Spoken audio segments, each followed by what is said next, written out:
Yes, ma'am, we are live now. Okay, we're live. Thank you. Thank you. Hello and good afternoon to another session of Dil Ki Baatein with me, Gouri Dange, a counselor and a writer. Our in the variety of questions that we get about relationship issues, social as well as emotional issues uh, in the lives of seniors, today's is one which it's about social anxiety in seniors. Normally, social anxiety is something you associate with when you're much younger and you outgrow it. You'd imagine many of us do enjoy being outside of all of that as seniors, but this is a very specific kind of thing. So let me read the question. It's about a senior who's finding herself avoiding social interactions, and it's not full blown anxiety, but heading there.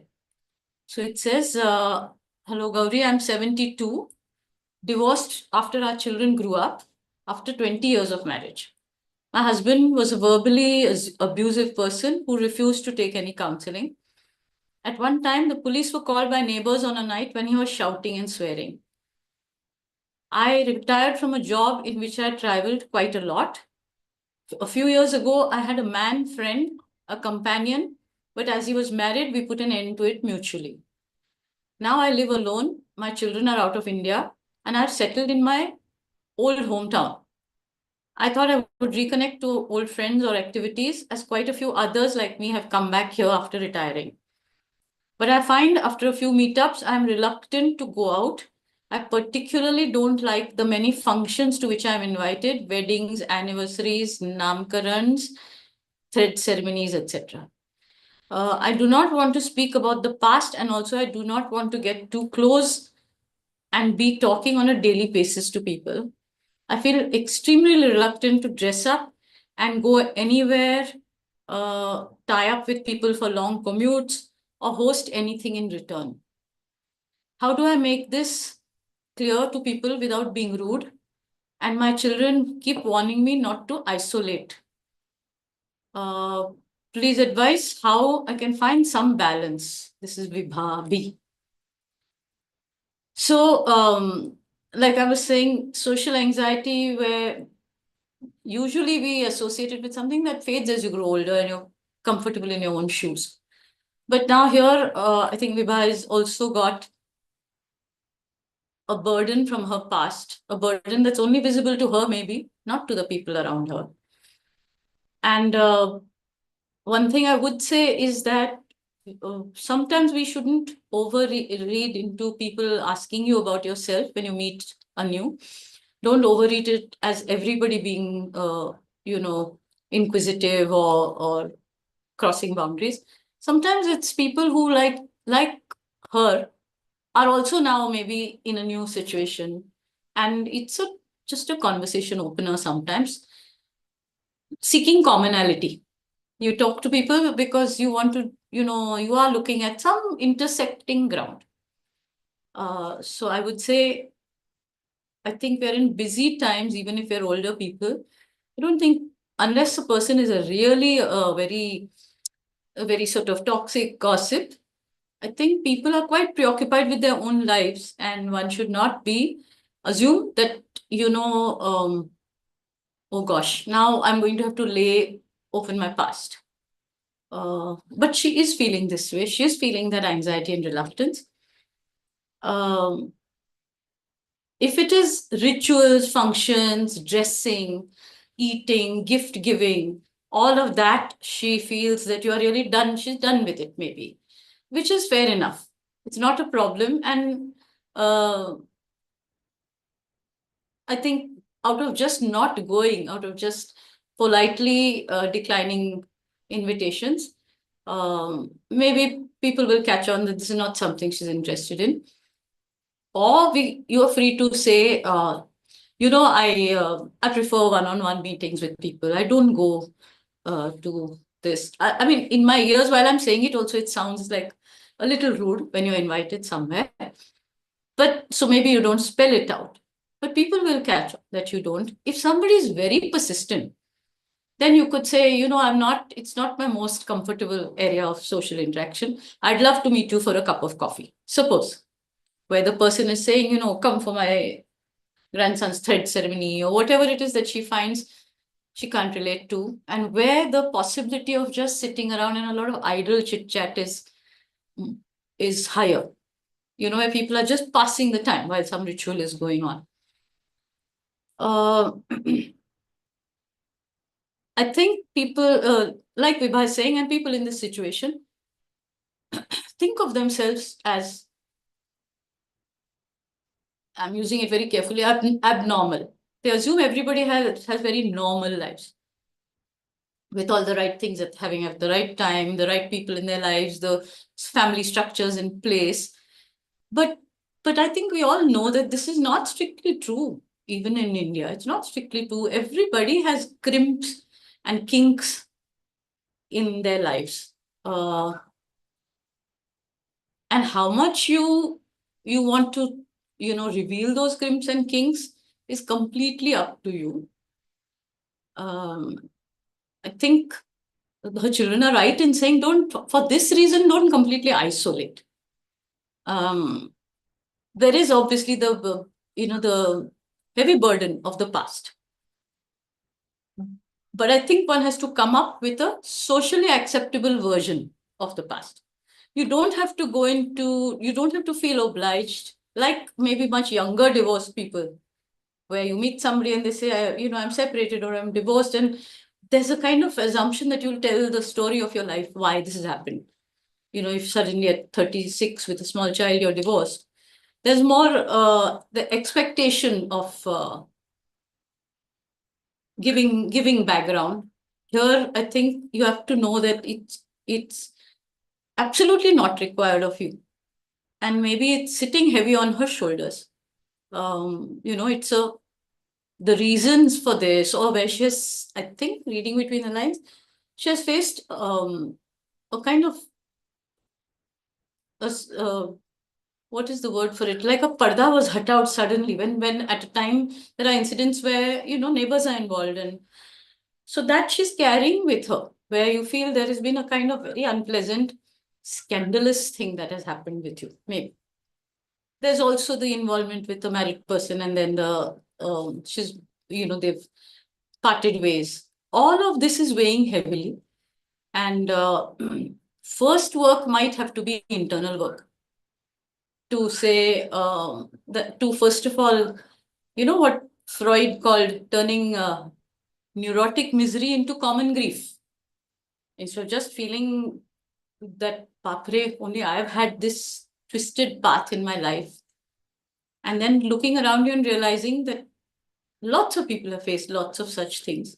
So firstly, it's not some badge of dishonor that you're carrying around, firstly.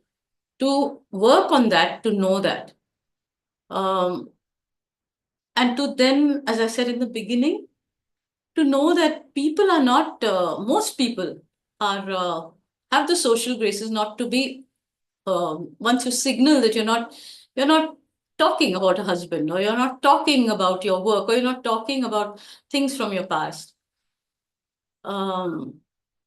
People will start the ground zero is from when you came to this place, instead of going into, what your antecedents are, what you've come from.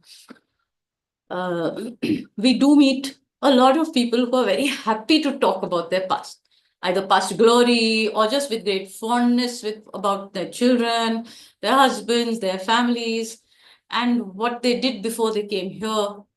And they're happy to talk about it. Some are happy to showcase it a lot, which also could be something that terrifies Vibha a bit. That's where almost the anxiety level thing of don't want to go there, don't want to go. Because that seems to be in her mind, it seems to be the norm. That you have nothing to hide, so you are talking about yourself and your life and your past life and your current life. But it doesn't have to be that way. It's not that she's hiding, but it's something she does not want to visit or revisit, or even bring into the mix while talking about her life. I feel one good tool, and it's not being rude, is to be able to say, if somebody says that, oh, where's your husband or what, and you either gently shrug it off by saying, no, he's not in my life anymore. Long story. You say long story, and it doesn't mean that you're promising to tell that long story, but it is a way of saying, nahi baat karni hai iske baare. But to then say, and this is where I think Vibha, somebody in her position, has to start working on what is today. What are you doing today which is valuable, which you're happy to talk about, instead of only hiding what happened yesterday or being afraid that it will be, somebody will pull up the covers and jhako what happened yesterday. So if one can also talk about here and now, I'm doing this, I'm enjoying this, instead of feeling obliged to offer tidbits from your life so far, it might be an easy area to get into. Of course, with people, if somebody is persistent and you feel they're asking uh, in a very persistent fashion, almost to the point where you don't know what to say, I think you're well within your rights to say, I'm not comfortable talking about that. And the other thing to ask is, why, why would you want to know that? This is now stepping into the being rude realm, where you say, uh, meaning in all Indian languages, coming to think of it, why would you want to know that? It sounds polite. In all other Indian languages, it's outright, what's it to you? In just imagine it in any language that you know, is really asking somebody to back off. And that might shut down the interaction completely. But this deflecting with a sort of polite thing, by saying that's a little personal, not comfortable going there, that definitely will get people to step back. And then the setting of boundaries, where when if you say, why do you ask? I feel why do you ask is not as rude as all the Indian language things that occur to me. Why do you ask? Which puts the person on the back foot.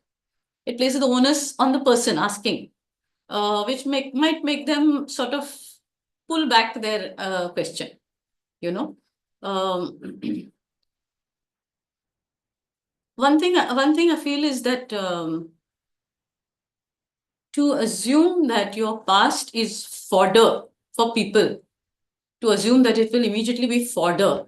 Partially, I'm sure many people have experienced it that way. But if you yourself don't treat it as fodder itself, so that it is not in big, what is it called, headlines. Your past is not in headlines.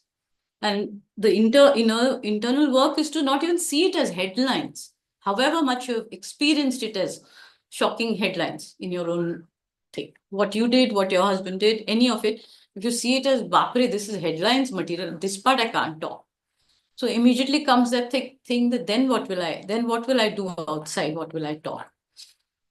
Why her children are saying you shouldn't isolate? It's obvious that none of us can do well isolating.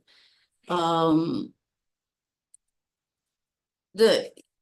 the obvious thing is that if you're isolated and just staying with your own thoughts, slowly many things, just your social SQ, as they call it, like EQ and IQ, your SQ starts diminishing. And it is something you need till the very end. Some amount of social intelligence that starts diminishing because you're not putting yourself out there at all. You're playing safe and saying, "Jate hi nahi udhar." Another, I feel, very good device is to take interest in people.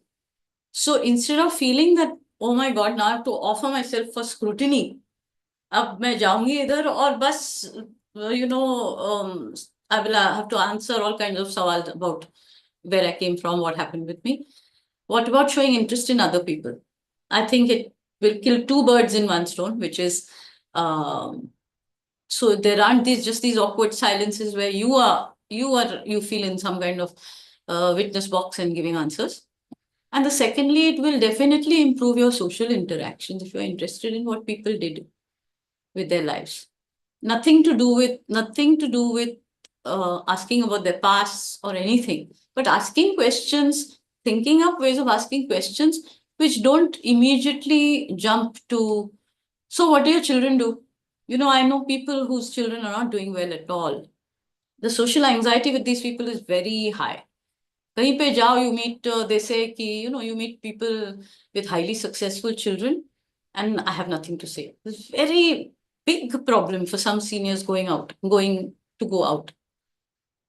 And then they don't know how to find that sur, whether to just shock everybody and say, oh, my son is a complete failure.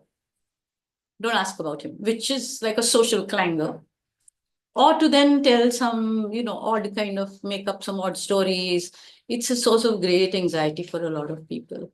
But if you show great interest in some person's children and what they're doing, and listen without putting yourself into the equation where you're feeling, oh my God, how well these people's children are doing, how badly my child is doing, where you cut that out of it, but have genuine interest in other lives. People are very happy to talk to you about what they did, most people are. Of course, being careful that you're not making the same mistake where you're asking people questions where they feel, why are you asking me so many questions? So I think it's safe to stay within what you're currently doing. Asking people what they're currently enjoying, how are they, how are their lives relevant to them in this day and age.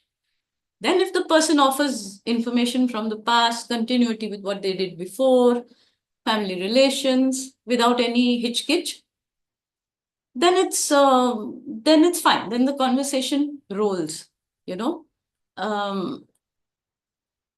Otherwise, the difficulty in making and maintaining relationships is just too high. The difficulty. If you approach everything with this, gloves pen can handle with care anything about yourself, then your quality of life itself is compromised and reduced because of the large shadow that she may be carrying around. Large shadow. Another thing I suggest that about this thing of not, she says, I just don't want to be even dressing up and all of that. I think even that, all of us around us see people who love dressing up, and it's aging people, seniors. And equally, there's a number of us who don't particularly enjoy that. I think we have now come to the age where we have earned the rights to dress as we please. Not to insult the occasion if you're going somewhere and really be absolutely unkempt and slovenly. Not that. But in your bandwidth, what is your idea of dressing for an occasion? Absolutely sticking to that. I think this is a source of anxiety that one can, absolutely snap out of by overnight saying, this clothes thing is not for me. It's not for me. How I dress is not for me. How I'm perceived as dressing is not for me. And suppose you possess less clothes, you don't want to have fancy clothes, you don't want to calibrate how you dress according to the function where you're going, but you calibrate it according to who you are and what you think is dressing well enough. I think this can be taken care of, but I understand, I think many of us know this dread of, as the time to go approaches also, is like, I have nothing ironed, nothing is matching, this is looking old, that is looking, why didn't I get this ironed earlier? All of this stuff, which probably needs, say in Vibha's case, planning. I'm going to go. I will say yes to, out of 5 things I'm called for, I will say yes to one. I'll choose which one. And then I won't go kicking and screaming as if I'm doing, myself a great disservice and the world a big favor. Both. To go in that mode where you say, chalo, yeah, better show my face. And also feeling very put out as if you're dragged out of your comfort zone. So disservice to you and the people you are meeting. So if you once decide that, yeah, I agree that certain things I have to do, then you get what you're going to wear. It sounds so petty, but it is something I think, particularly for women, that if you are not a person who likes to dress and has everything ready and all the accessories, if you're not, then it can be one more huge drag in your decision to go somewhere. Huge source of anxiety. Drag is a minor word. It's a source of anxiety. Then to neutralize that by having something ready and hanging, and you'll step into it and you'll go out. The reluctance, I think, has to also be given a frame. You accept, I am reluctant. I wish I didn't have to go. I accept intellectually that I should. And now let me proceed on this. I should. And then as all of us have experienced, everything is not an all bad outing, even if you're going for a ritual or anything. One of the things why her children must be also saying this, that it's very well established that even cognitive function starts faltering when you don't interact with people. Somebody saying something to you, you're processing it, even processing what you're going to reply and not reply, you're still using your mind. You're being nimble-minded about it. And that thing that I talked about, which is interest in the other, that I think that has immediate benefits. Now, if Vibha, somebody like her saying, I have zero interest in anyone else, then I would worry. And I would say that there is a bordering on, it's not just anxiety, it's also bordering on depression, where you have such lack of interest in your surroundings, human and non-human surroundings.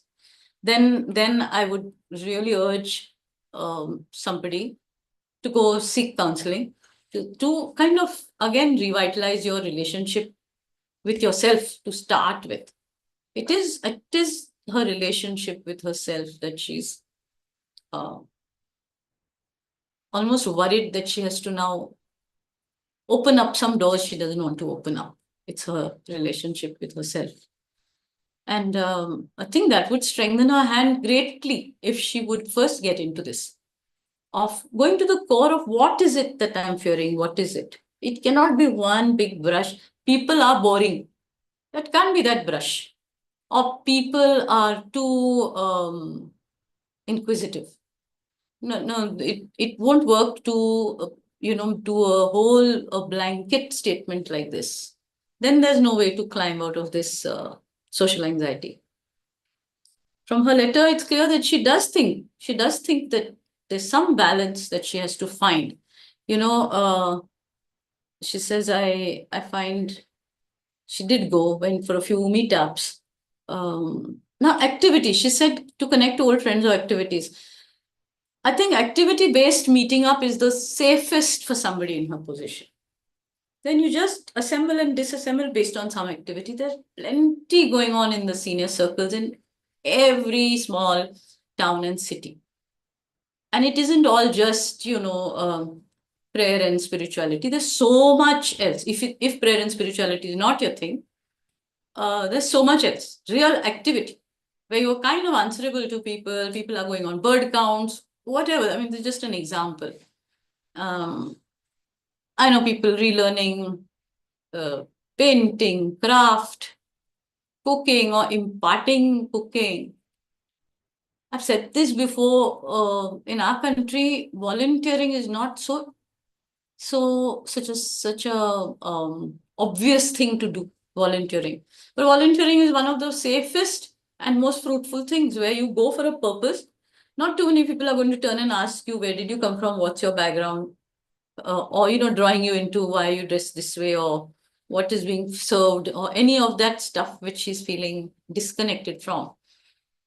And there are several reasons. I know people, either it's all or nothing sometimes where you volunteer, feel you get pulled into things more than you can. But there are also there are avenues in every town and city where you can say, I'll give 1 hour to this, or I'll give 3 hours to this a week.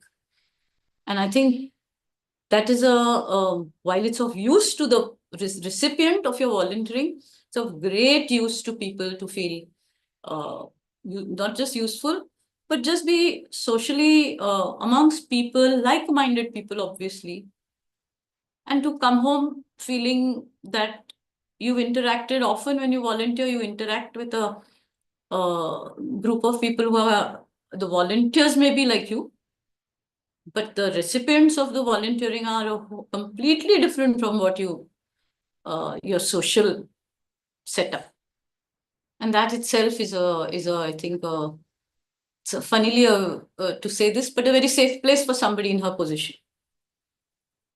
Where I'm not saying suggest she just go and hide somewhere, where she just under the name of volunteering is actually volunteer, actually give of your time, but you feel safe because the boundaries in a volunteering situation are set.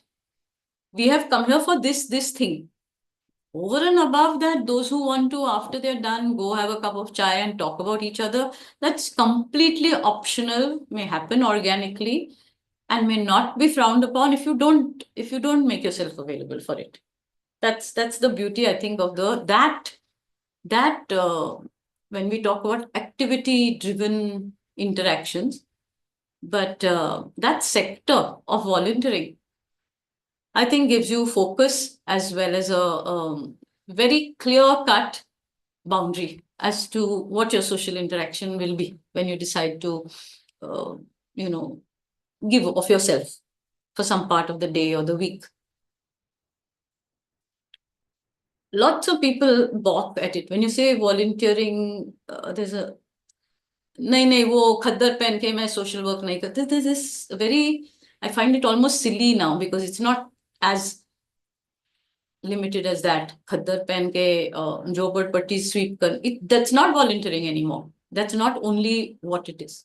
There's just many things that are kinds of people with the education, the leisure, the money security, the knowledge, uh, the power to listen, the ability to listen, can go and do, whether it's literacy, library projects, animal welfare, anything, your own society, building society affairs.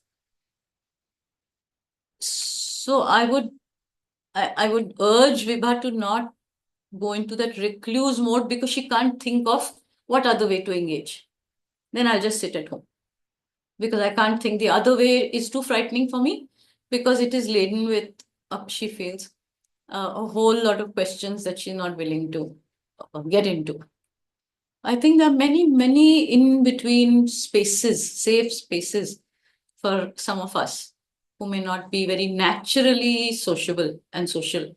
There are many little spaces that we can inhabit and call it. See, women, I think, correct me if I'm wrong, and Dipali, you also could say, women tend to sometimes, I think, if you become friends and then suddenly it's all or nothing, then suddenly there's so much oversharing and so much interacting that maybe this is what she's afraid of, because the mode of being friends is with women tends to be sometimes too close for comfort, an assumption that you're very, very close.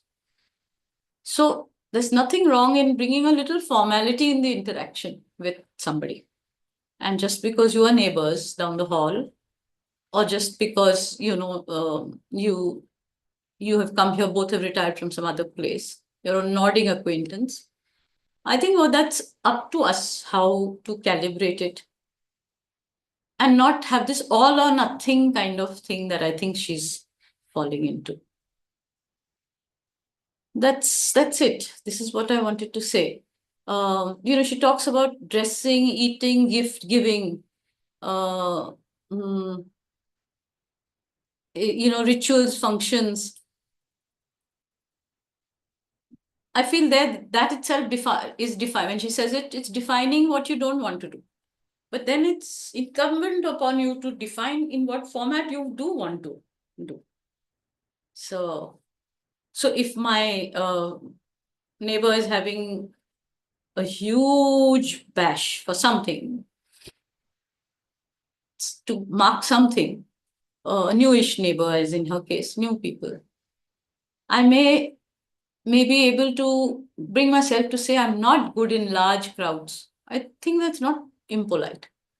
But to bother to do that gesture, that for that on that day you will send them something or call them over for a cup of tea, something to not just define what you are not into, but to acknowledge that it is an important day for the other person. I think these are some of the like stepping stones towards people where you don't have to be fully immersed in that person's occasion and yet not so antisocial almost as to just pretend it's not happening. And that is also work, to wake up in the morning and think how can I be myself and yet step out of my comfort zone a little bit in the interests of keeping my social connections going. We have a question coming up. There is for a few weeks later about building social networks, old people, seniors, super seniors, building social networks, how to build social networks and why you should build social networks. Some of this some of this we'll talk about more in that particular question.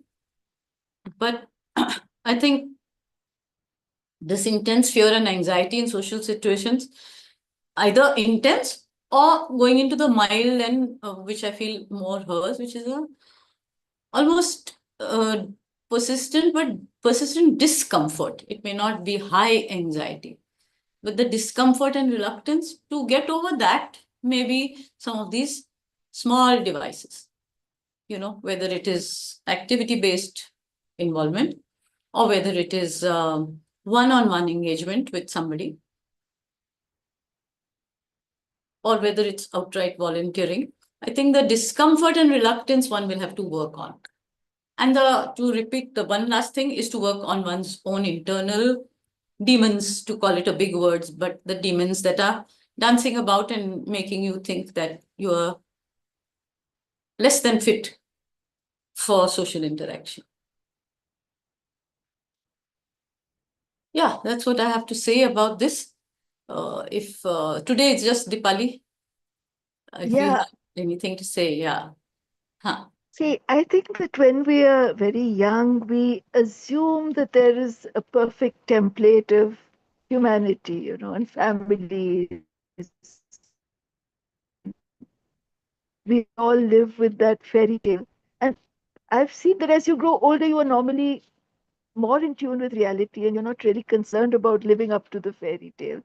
Yeah. But here, yeah, you accept that the more people you interact with, the less perfection you see, and the more you realize that yes, Less perfection. Yes. all families are dysfunctional to some degree or the other. Yeah. It's always a question of degree. Yes. But here, maybe Vibha seems to have been quite traumatized by whatever burden she's carrying, Yeah. and Yeah.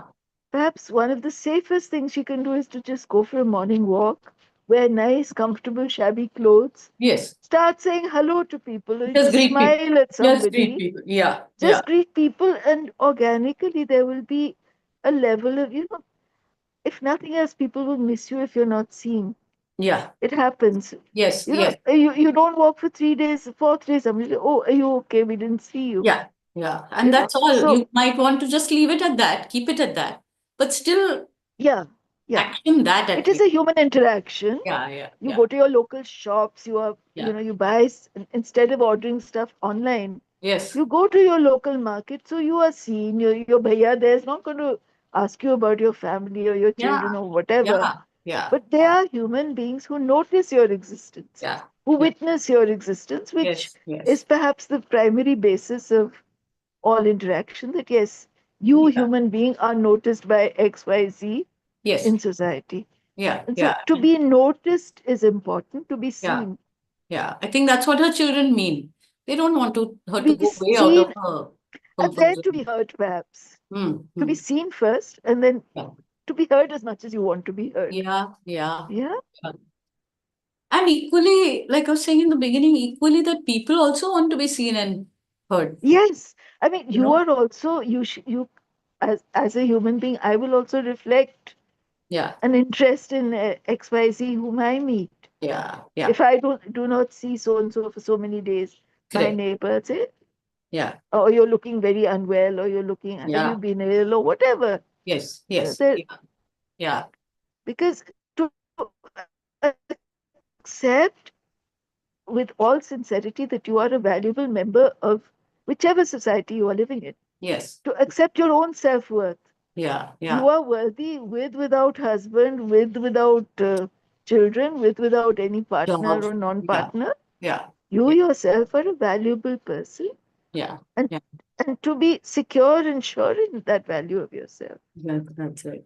And I think at a even more at a very mundane level, this kind of thing, as you're saying, step out, go for a walk, acknowledge people. At a very mundane level, I think as we age, to be able to harness and know about simple resources that are available to you. Yes, absolutely. Very, very important. And when her children talk about isolation, it's also that.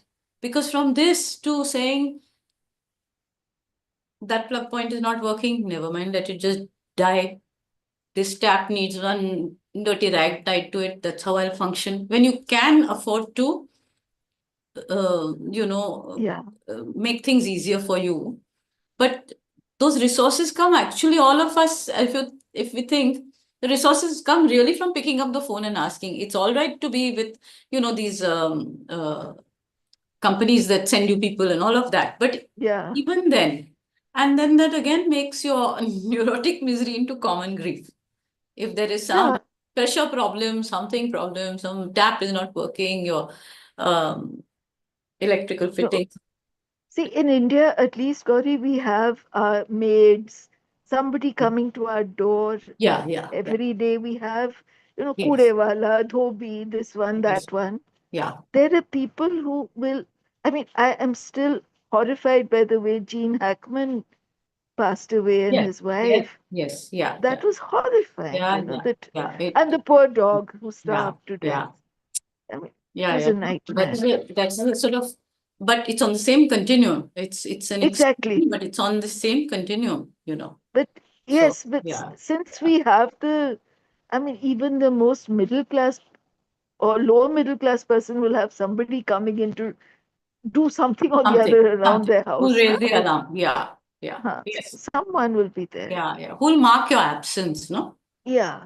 And yeah, sometimes just having leaving a spare key with a neighbor just in case I lock myself out. absolutely, absolutely, yeah, Things like that, those yeah, yeah, terms, neighborly terms make yeah, sense. You don't have to be yeah. the best of buddies, you don't have to be Yes, yes, soulmates. yes. And I think that's what she's worried about. That yeah. right now she's not able to sort See, of, I think that overflowing buddiness is when you are much younger, at least. where everything you do together. Yeah, yeah, yeah, Yeah, because you want affirmation at that point that you are not the only nut in the yeah, world. yeah.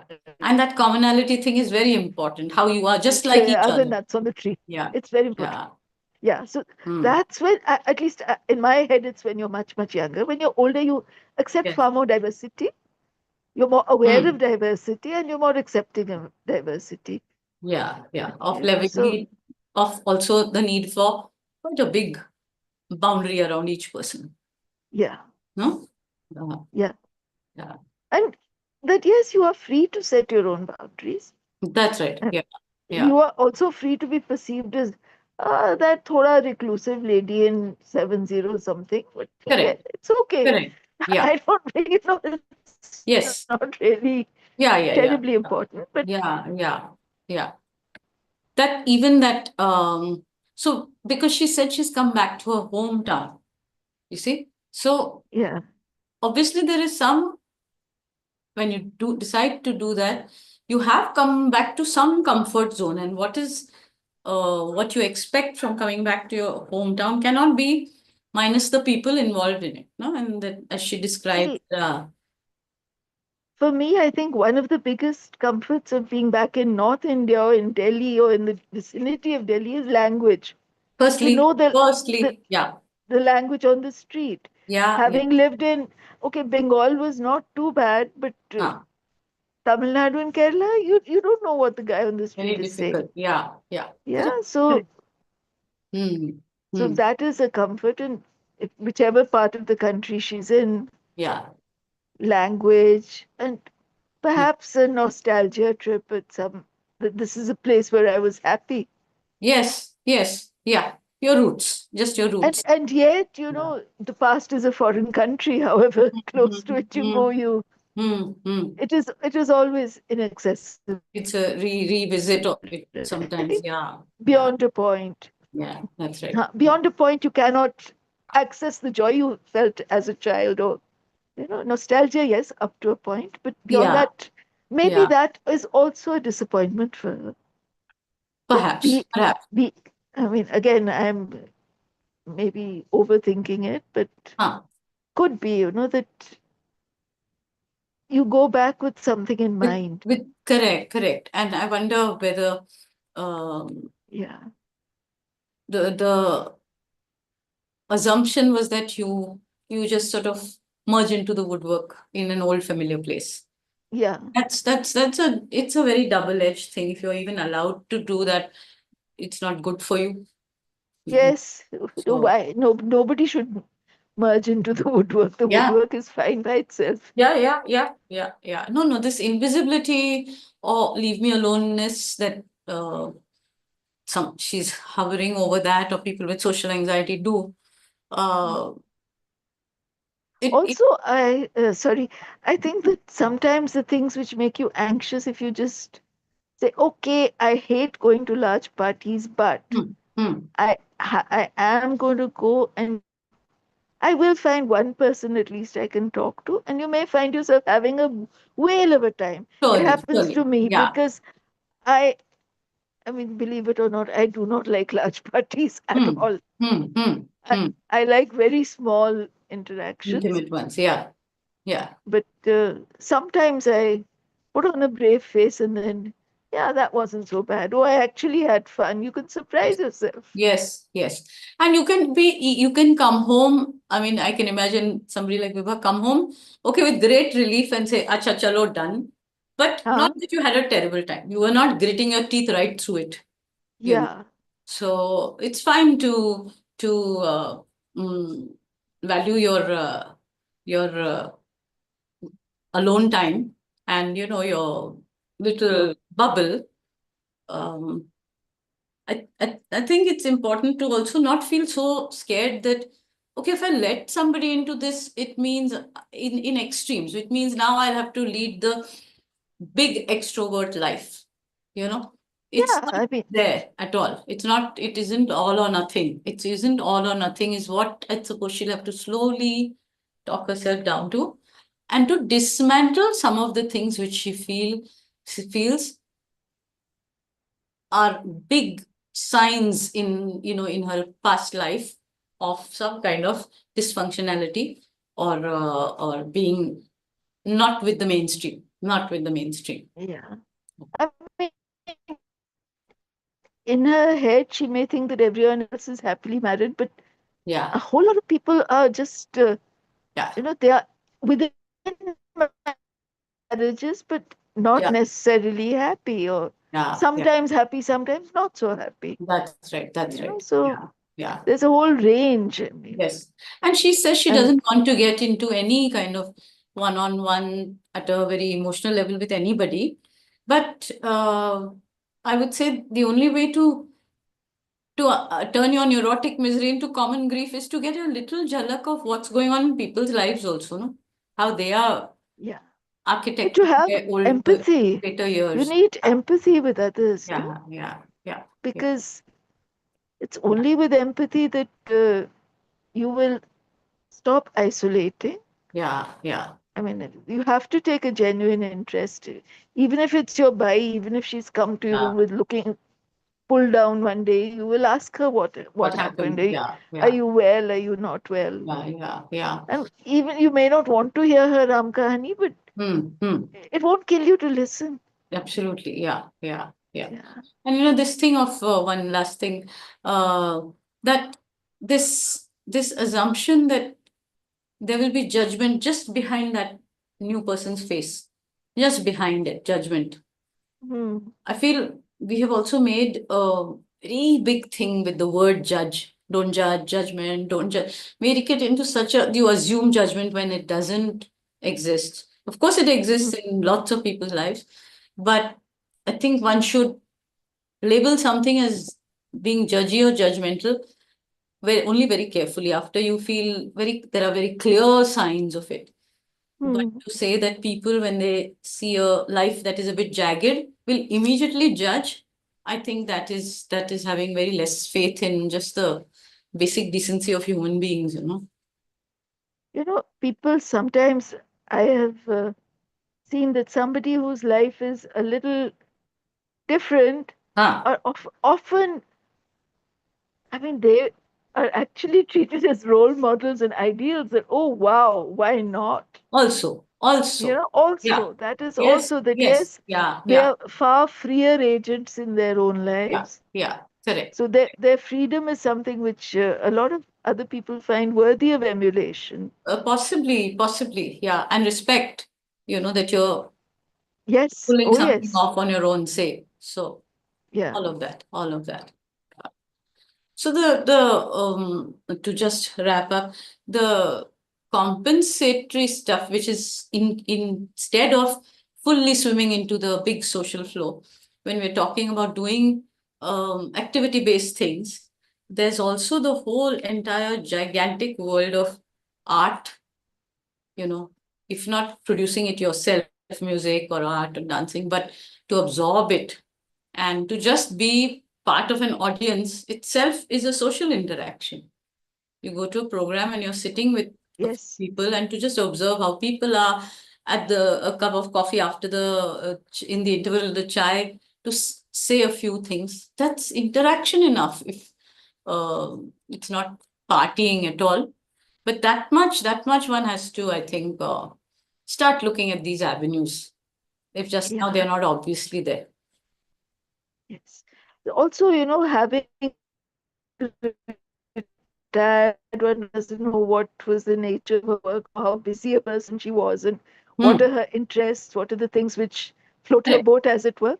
So, to just dig out the things which interested her and find Yeah. avenues to To just go seek explore those like out. that. Yeah. Yeah. Yes, absolutely. Yeah. Okay. Yes. Yeah. Next week, by the way, I'm not there, 30th. So there'll be a repeat program next week. We'll probably repeat one of the early sessions. But the session that the theme for next week is when old flames are reignited, leading to awkward situations in a marriage. And I'm saying awkward because the question is not about outright infidelity or any such thing. The question is to do with just very sort of very in the seniors arena. Suddenly, one very Archie, Jughead, Betty, Veronica kind of voice that is coming up. And how to deal with that, how one of the spouses is watching it and dealing with it. Ah, Ha that sounds interesting. ha. This is the zamana of reunions. Now people are all catching up. Hmm. 50 years, alumni, this, that, and this kind of thing is sprouting here and there and creating some disequilibrium here and there also. That's Yeah. Okay. food for thought. Okay. Huh? Sorry. Uh, I Huh? said food for Food for thought. thought. Yeah. Yeah. Yes. Yeah. That will be on the 7th of May. Okay. Yeah. Okay. Okay, Yeah. Krish, we're off. Yeah. Okay. Bye then. Bye. Yeah. Bye. Bye. See you. Bye.